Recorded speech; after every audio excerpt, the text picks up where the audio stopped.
Hello, hello mes amis, coucou. Aujourd'hui, comme tous les dimanches, on va faire une petite pâtisserie maison pour les enfants. Ça va les occuper et ça va leur donner un peu de douceur dans la bouche. Donc, on va faire un petit gâteau qui est pas tout à fait un flan, qui est pas tout à fait gâteau, mais que vous allez voir comment ça se passe, quoi.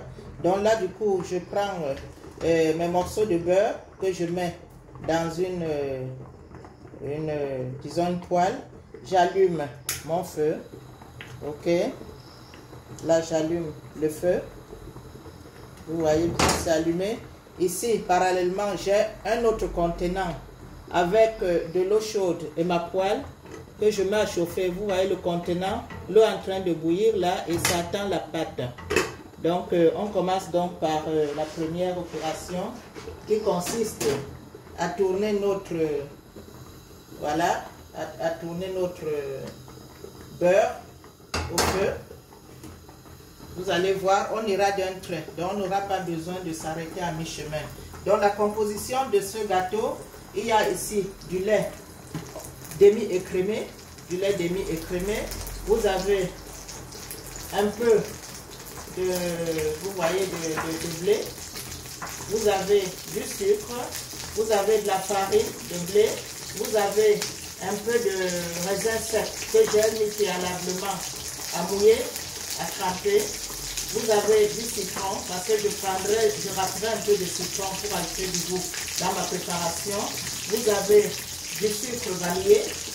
Et puis voilà quoi. Et on voit, on laisse donc, comme je disais, on va laisser notre beurre fondre. Et immédiatement, pendant que le beurre fond, on y jette notre farine totalement, voilà, au beurre fondu, et on commence à tourner. On commence à tourner notre farine pour obtenir une pâte. J'ai pas voulu mettre beaucoup de beurre parce que bon, vous savez, le beurre c'est beau mais c'est un peu gras quand même. Donc vous avez vu à peu près la quantité. Vous pouvez ajouter, faire à peu près le double en quantité de beurre, hein. Mais moi je préfère comme ça pour que le gâteau ne soit pas trop gras. Nous allons donc faire ceci. Et notre lait écrémé, demi-écrémé, que vous voyez, on va le mettre petit à petit dans notre composition, tout en tournant. Petit à petit, on tourne, on ajoute du lait, voilà, on tourne. Je mets petit à petit pour éviter aussi les grumeaux, comme vous voyez. Je vais baisser un peu le feu parce que c'est un peu trop fort. Voilà, nous tournons notre lait avec la farine, on ajoute du lait, voilà, on tourne. Je mélange un peu comme on tournerait le couscous, vous voyez, voilà, tourne tout ça, voilà, on tourne tout ça, on ajoute du lait, on ajoute du lait, on continue à tourner avec notre spatule. Je crois que notre spatule est en train de nous déranger un tout petit peu, donc je vais prendre cette petite cuillère pour faire sortir ma pâte de la spatule. C'est un travail qu'il ne faut pas interrompre. On continue jusqu'à l'obtention de notre pâte pâtissière. Allez, on continue à tourner. Un peu comme vous ferez de la béchamel, hein, de la crème béchamel. Donc on continue notre préparation, notre pâte, continuons à tourner, voilà, continuons à tourner la pâte jusqu'à ce que les grumeaux disparaissent de la marmite. On tourne toujours, continuons à tourner, on essaye d'éliminer les grumeaux comme vous voyez, voilà. Continue à tourner. Il ne faut pas que ça attache en bas, hein.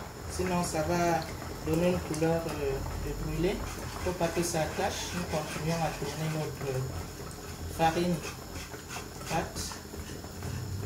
avec du lait, toujours du lait.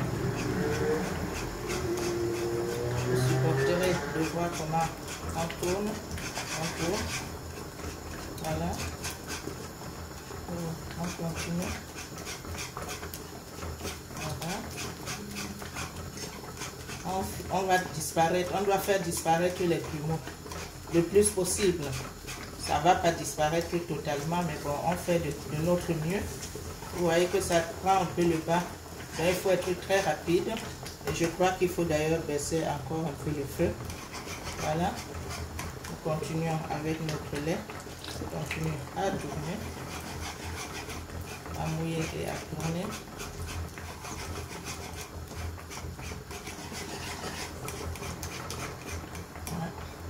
Voilà. Continuons à tourner.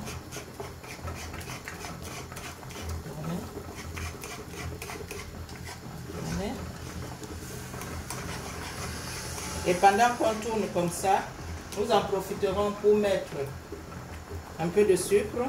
Vous voyez la quantité de sucre que j'ai mise là. Parce qu'après, on ajoutera du sucre autrement.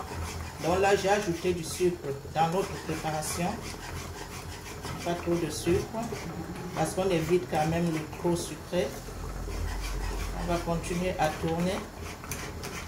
À battre notre farine. On élimine les plumeaux au fur et à mesure. Nous continuons. Encore du lait. Vous voyez, hein, ça prend presque 1 litre de lait. Nous continuons à tourner. Et pendant que ça tourne, je vais prendre... attendez, je baisse un peu. Pendant que ça tourne, je vais prendre notre sucre vanillé que je vais mettre dans le mélange. Voilà. Notre sucre vanillé que je vais mettre là-dedans. Pour les parfums que j'aime bien. Un peu de vanille. Notre sucre vanillé. On va le mélanger. Ok. On va prendre nos raisins secs qu'on a préalablement trempés à l'eau. Ok. Nous prenons nos raisins secs. On met dans notre composition. Là, voilà. Raisins secs qu'on met là-dedans. Nous mettons notre mélange. Ok. On va le faire hein, jusqu'à ce que la pâte épaississe et soit moins liquide. On va continuer à tourner jusqu'à ce que la pâte soit bien épaisse. Et voilà.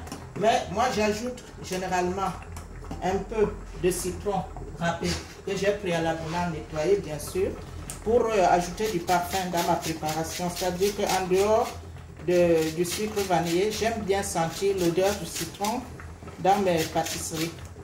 J'adore l'odeur du citron. Donc on en met très peu. On a mis un peu de la peau du citron, pas beaucoup. Vous allez voir.